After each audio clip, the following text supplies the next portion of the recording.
Hi అండి. ఈరోజు మనం నాటుకోడి ఫ్రై చేసుకుందాం. నేను హాఫ్ కేజీ నాటుకోడి చికెన్ తీసుకున్నానండి. అందులోకి 4 టేబుల్ స్పూన్ ఆయిల్ వేసుకున్నాను. అది క్లిప్ మిస్ అయింది. ఆయిల్ హీట్ అయిన తర్వాత ఏం వేయద్దు. అందులో ఆయిల్ హీట్ అయిన తర్వాత ఈ కడిగి పెట్టుకున్న చికెన్ వేసుకోవాలి. వేసుకొని ఇప్పుడు మూత తీసి ఒక 5 మినిట్స్ ఫ్రై చేసుకోవాలి మీడియం ఫ్లేమ్లో.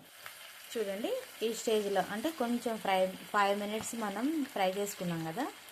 ఇప్పుడు బిర్యానీ ఆకులు ఫ్లేవర్ బాగుంటుంది. చిన్నవి కాబట్టి నేను 4 వేస్తున్నాను, పెద్దవి అయితే 2 వేయండి. తింపి వేసి కలుపుకొని ఇప్పుడు కొంచెం ఫ్లేమ్ సిమ్లో పెట్టేసి మూత పెట్టి ఉడికించుకున్నాం ఒక 5 మినిట్స్. 5 మినిట్స్ అయిపోయిన తర్వాత ఇప్పుడు కొంచెం పసుపు, తగినంత పసుపు,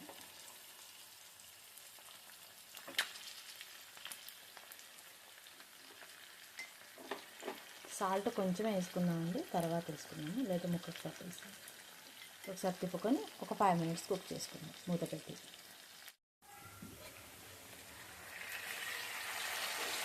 చూడండి, ఇలా ఫ్రై అయింది. ఈ స్టేజ్లో నేను అల్లం వెల్లుల్లి పేస్ట్ వేసుకున్నాను. వేసుకొని తిప్పుకొని ఒక 2 మినిట్స్ మూత పెట్టి ఫ్రై చేసుకున్నాను. చూడండి, ఇలా అల్లం వేసిన తర్వాత ఫ్రై అయిన తర్వాత ఇప్పుడు కారం వేస్తున్నాను, తగినంత కారం. ఆయిల్ పైకి తేలే వరకు ఉడికించుకుందాం. చూడండి, ఆయిల్ పైకి తేలేటప్పుడు ఇప్పుడు మనం మసాలా వేసుకుందాం తగినంత. వేసుకొని తిప్పుకొని ఒక 5 మినిట్స్ సిమ్లో పెట్టి ఉంచేద్దాం. చూడండి, ఇట్లా ఆయిల్ పైకి తేలుతుంది కదా. ఇప్పుడు అయిపోయింది నాటుకోడి చికెన్ ఫ్రై.